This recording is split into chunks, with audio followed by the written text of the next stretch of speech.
welcome people. It's the Lord of the Dank. So after a little bit of farting around, the awesome guys out there that have got involved have managed to pull their resources, and we're getting the beers in, and I should have those out to the Australians probably by the end of next week. So yeah, awesome. Thanks guys.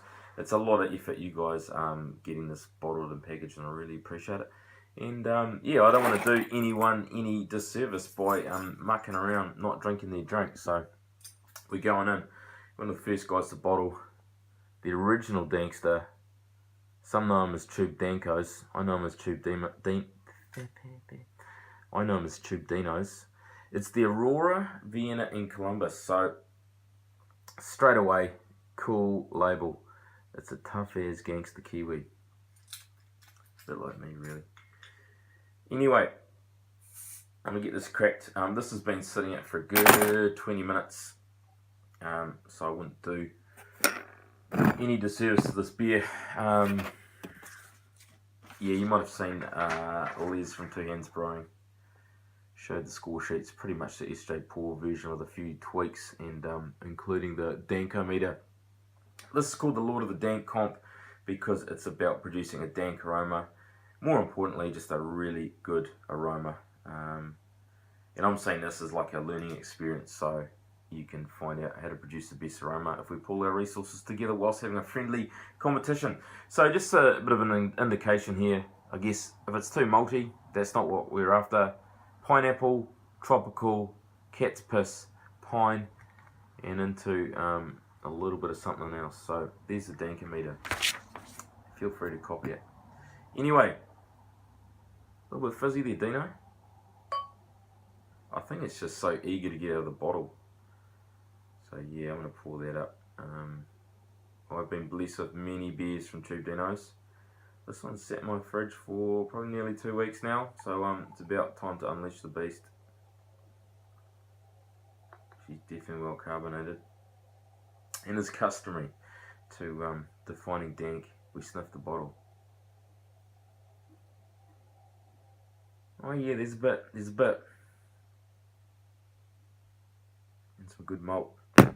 So yeah, basically this was hopped with Columbus, which is probably one of the flagships, cornerstones of dank hops. So yeah, let's get a bit more of a nose on it. Yeah, I'm getting a little bit of pine.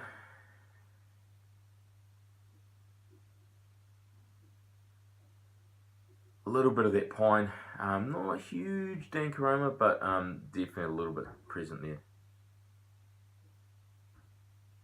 And some good sweet malt. Anyway, aroma is important, but more importantly is the taste.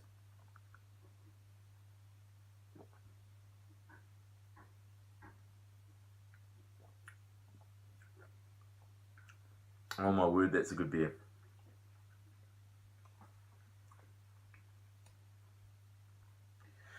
It's quite a dark beer. I'm actually getting some really delicious malt, some sweetness, the kind of quintessential Columbus, that pine, that resin. The bitterness is there, but it is a very, very round bitterness. It's not detracting from it, as you'd expect from Tubedinoz. His fermentation game is strong. He always pitches a whole pack of yeast in like a half batch. So he gets that real clean profile. That carbonation is spot on.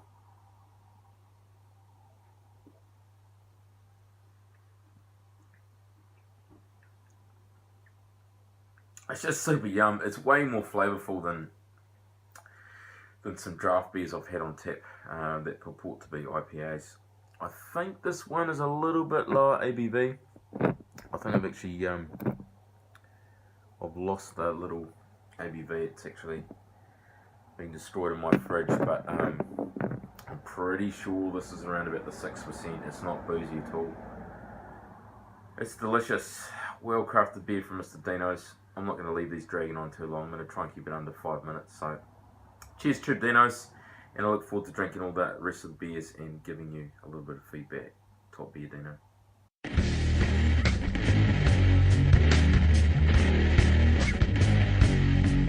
Welcome to, I might close the door, it's freaking cold in here.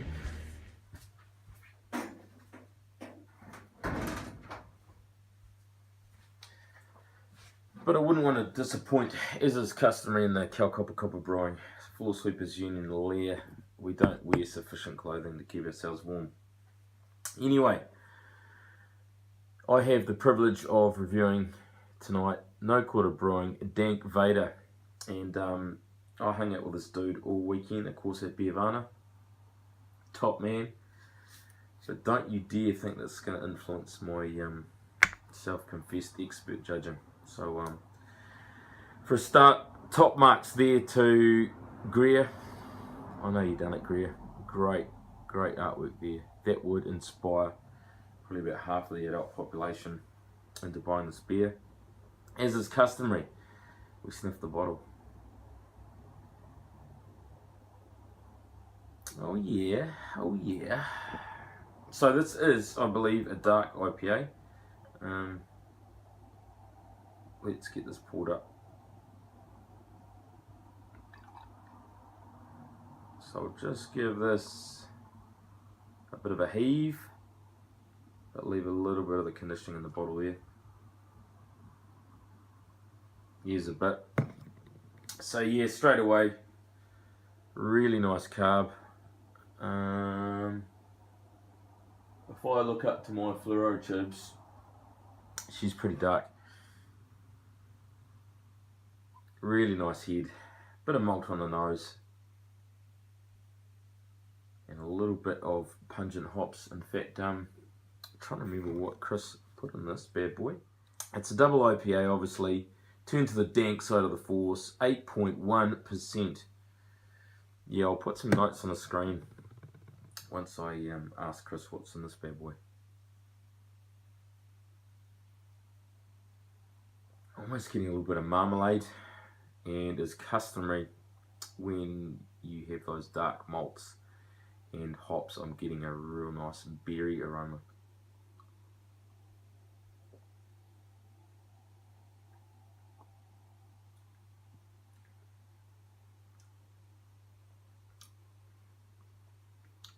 That's yum. I wouldn't say it's as smooth as a gravy sandwich because it is clocking in at 8.1%, but man, that is yummy. I've mentioned Ghetto before in reviewing a beer in regards to being slightly cherry, almost getting a hint of tartness there, but with some real chocolatey base malts. No astringency, just some roast.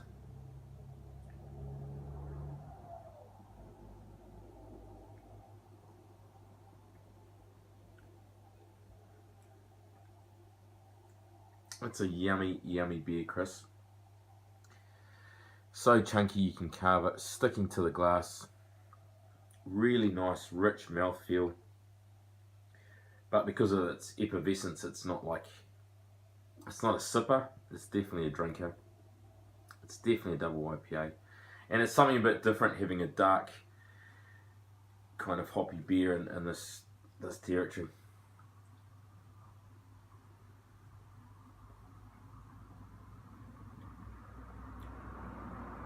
Yum.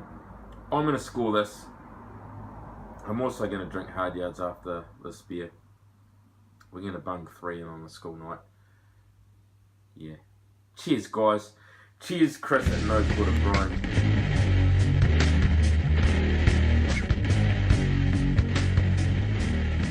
Alright, now it's the Lord of the Dank, and we have got Sticky Days. Not Sticky Dates, Sticky Days. Lord of the Dank, comp brew 5.5%. Good luck, everyone, and enjoy. And that's from the Hardyards boys, Mike and Caleb. I've had this beer for a while. It was sent up to Tubedinoz, so Mike and Caleb organised. They know what they're doing. I've had about 4 of their beers in the past, and nice little hiss there. Chris from NoQuarter Brewing dropped off a big bunch of our beers to Mike and Caleb on his way down to Gab's, which is really cool.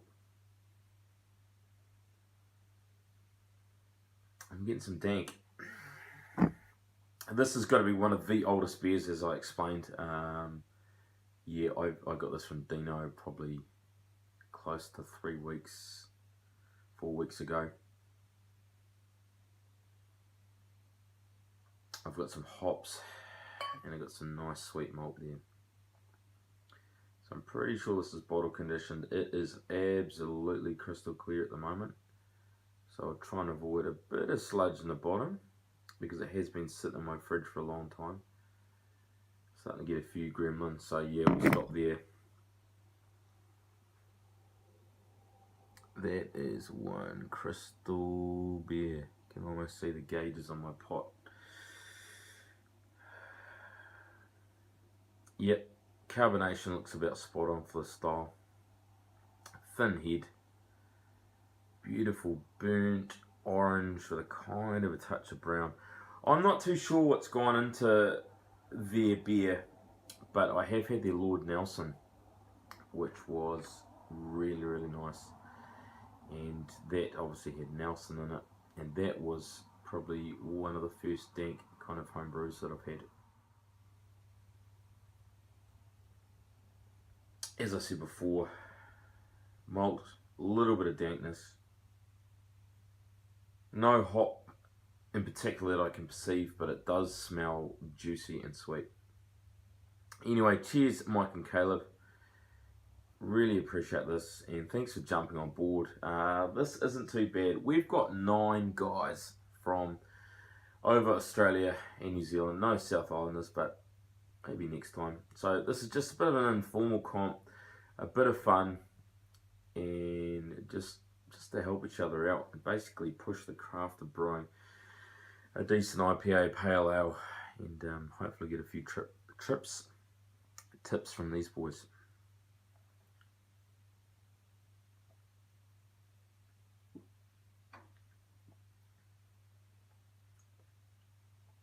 Balanced beer,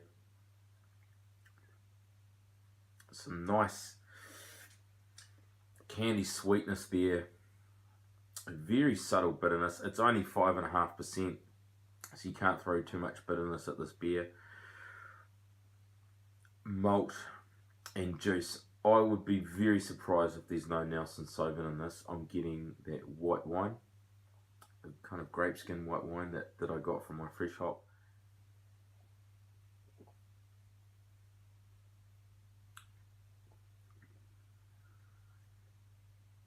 Oh, yummy. Smooth bitterness. It's there, but it's not at the start, it's not at the end, it's just in the middle, which makes it a really savoury beer. I said before candy sweetness, but it is balanced by a nice bitterness right in the middle there.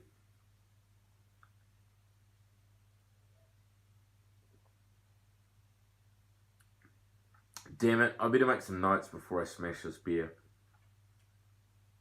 It's superb. I'd love to see this with a few more horsepower. This thing at kind of 7% would be absolutely banging. In saying that though, 5.5%, you guys have packed a lot of punch into basically an IPA. Awesome, Caleb and Mike. Hopefully one day I can catch up with you guys. I really must get down to Taranaki, visit Chris and Aiden, and hopefully the Hardyard boys. So we'll see what we can do. Life's too short not to have a beer with some good dudes. So cheers guys. Happy Lord of the Dank. I'm probably going to do another couple of videos and get through all 9 of the beers, including my own. There's only one left. Cheers boys.